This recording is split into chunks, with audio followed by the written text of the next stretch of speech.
I do believe that we need to play a responsible role, those of us who are not in government, in raising issues that are of national importance but which the government inexplicably has not taken up.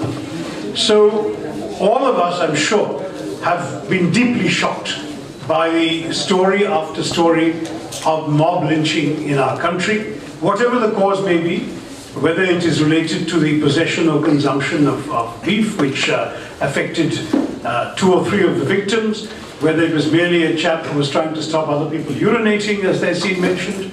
We've left out the Arunachali boy who was killed by a mob because of the way he looked, Africans who've been assaulted merely because somebody with the same color of skin was apparently guilty of a theft and an innocent African lady was beaten up. We've seen example after example of mob violence in our country running absolutely rampant with impunity.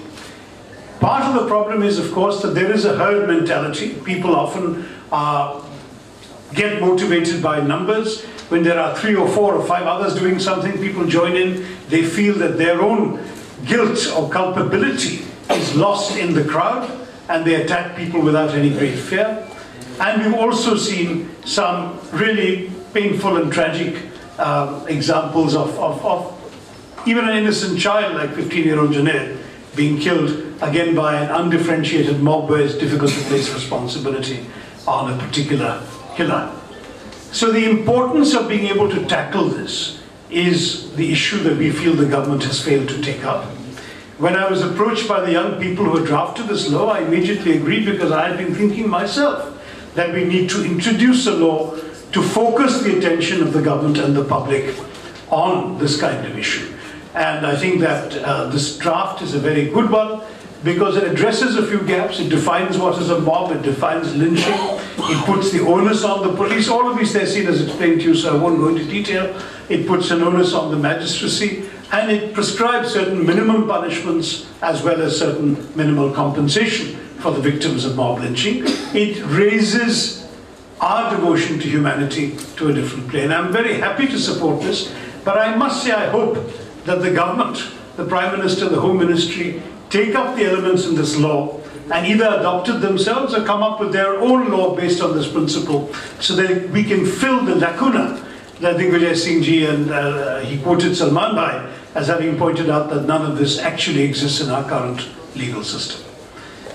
Finally, to just say that as Shehzad has pointed out, I have tried to use the private members' bill mechanism on a number of issues where I believe that our country needs to focus on what is legally doable but has not been done. I've tried to introduce a bill to decriminalize Section 377. As you know, our ruling party has opposed that a couple of times, not allowed it to be introduced.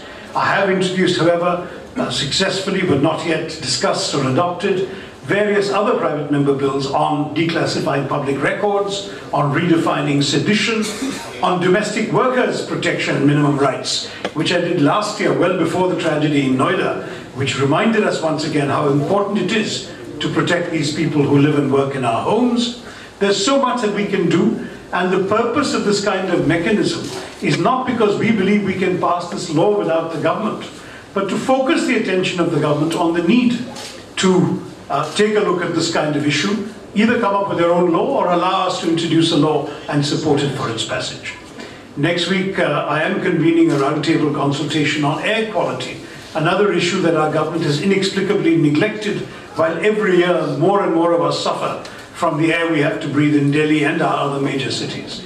And that's what I'm going to be assembling next week. I'll talk about that some other time. But I just wanted to agree with Shehzad that this is part of a broader effort to motivate civil society across political party differences to raise the issues that matter in our society and to focus the attention on legal remedies to solve them. I hope this law, therefore, passes and that we can take the right steps forward to protect humanity. Let's all support the Manav Suraksha Kanun. Thank you. Thank you, sir. Thank you for